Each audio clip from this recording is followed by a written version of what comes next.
So I just want to do a quick video and put it up on YouTube for people that own the B2620 Kubota. There doesn't seem to be a whole lot of people out there that are posting videos. Not sure, I don't release any numbers on how many was sold, so I don't know how popular this model is, but this was my father's. He bought this back in 2013, 2014, and he passed away in 2018. And so once my mom passed and the estate needed to be taken care of, I purchased the tractor from the estate. It came with a 60-inch belly mower, some old forks, not those forks, some forks my dad had somebody in the local area make, and those were pretty chewed up and broken up. And then it came with a back blade that was my grandfather's, so that was really cool to get that, and a brush hog. So I've done a few things. So this was originally my father's, and he had it bolted down here on this beam. It was kind of in the way. Once I made some modifications, I added it to this. So this is really helpful. Quick note, so anybody who has a tractor, doesn't matter what it is, when you're out doing a big field like that, or you're just out mowing, you get a lot of debris up here, kind of like this, and it causes your tractor to overheat. You got to shut it off and get out and wipe everything down and clean everything out. Well, this is a absolutely awesome feature to have on here. Get yourself an electric blower, and then once you see it getting hot, you can just jump off, leave it running.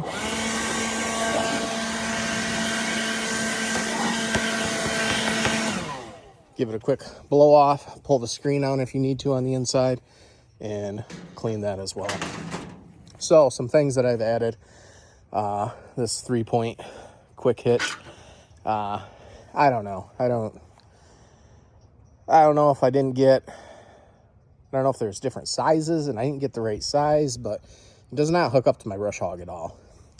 Being able to have this is pretty nice. It does hook up to my back blade easier than if I didn't have it. And same thing with the rotor tiller. It's a little easier, I think, hooking it up with this than it is without it. So kind of mixed reviews on this. I don't know. Like I said, I'm not sure if I bought the wrong size or what, but it doesn't work real well. So last year I was mowing and it was pretty late. It was in the fall. The lights on this are absolutely terrible. So I got an LED kit this past spring and added that in. I put the switch up here. You know, there's different ways people could do it. They're bright. It works. I got the sides pointing off kind of to the side so I can turn and see. But a lot of people wire them in directly with the lights, or they'll wire them in with the tail lights. So when you turn them on, they just come on. I opted for the easiest solution, which was just take the shroud out and drill a little hole right there and pop it in. And it was pretty easy to install. Hardest part was running the wires underneath to where they wouldn't get snagged. I added this canopy.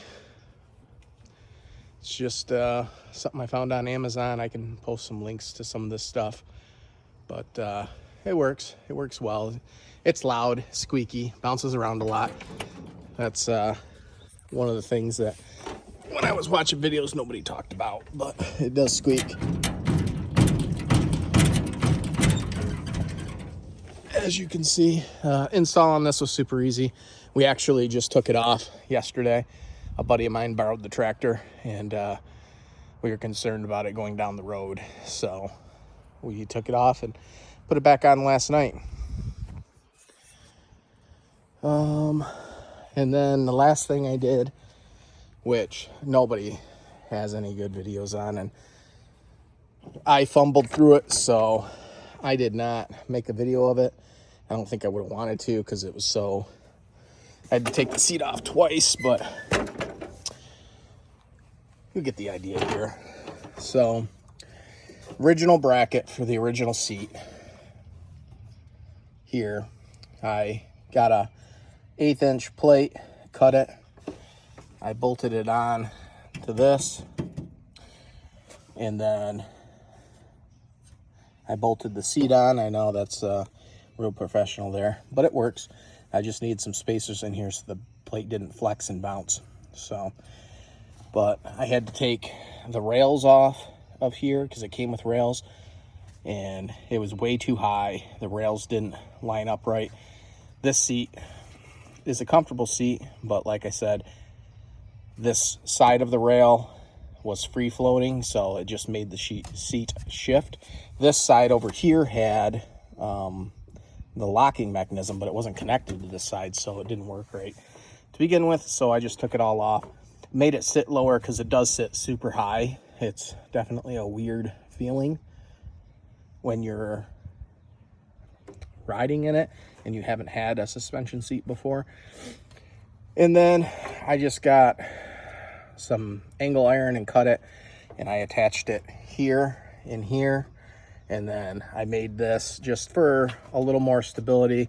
It sets on this one, and then this sets inside here, and it just keeps it from being a little too much sway side to side. There's still a lot of sway side to side, but there's not really much I can do about that. Everything is tight as can be. But yeah, I can put a link to the seat. The seat's not the best, but it was pretty expensive. Now the ride quality on the seat is amazing. It does ride really well. Since I didn't change any of this hardware out, you can still use this and adjust the whole thing going forward and backward. So I didn't need those brackets on there for the slide adjustments on the actual seat. The whole thing still moves forward and backward. Since nothing lined up correctly, this is to push the seat down, which isn't the best because it's down all the time, but I make sure I drop my bucket and put the parking brake on, and if I'm doing anything, which anybody that's doing anything with a PTO should have the tractor shut off anyways. So it's just, you should be safe. If you're messing around with the tractor, you should probably shut it off.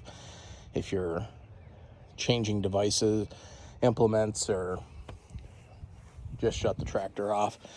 But yeah, so that doesn't really work like it should, but I make sure I'm safe, and I have the tractor shut off most of the time I get off of it anyways. And like I said, I should put the bucket down if I'm just jumping off real quick and I don't have any of the PTO running. And then I make sure the parking brake's on. But yeah, I love this. This is really nice, especially when I got brush in the back of the trailer. I can put my chainsaw up here. I can put other things up here. Absolutely love this toolbox. That was my father's. I put a little, whatever you call these things, on here. And then it's got a nice weather seal. I keep a pair of gloves in here.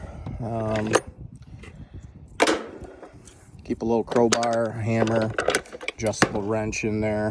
A couple connectors for implements, but yep, it works good for me. I love it, and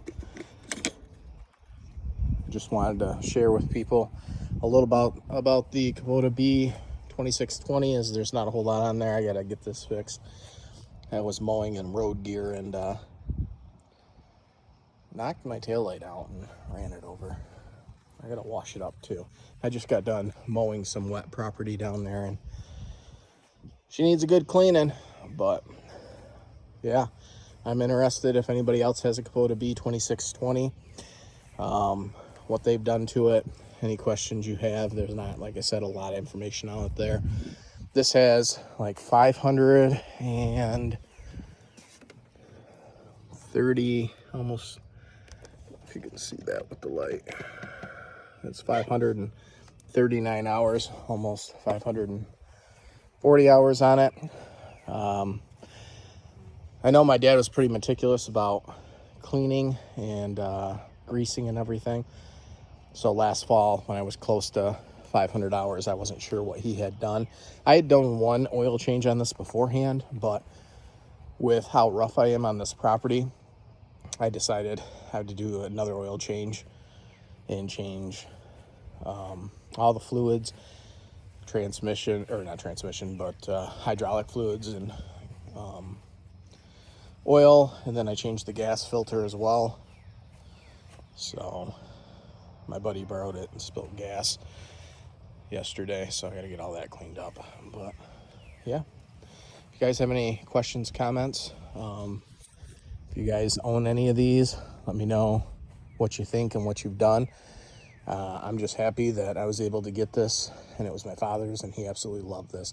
He actually had a 2010 Camaro, or not Camaro, Corvette, and he had it for about 4 years, and then he decided they were going to build a house, and he needed a tractor to clear the property, and he loved that Corvette, but he actually sold it, used the money to buy this, and man, he loved this more than he ever loved that Corvette. And I kind of feel the same way about it. So, all right, you guys have a good one.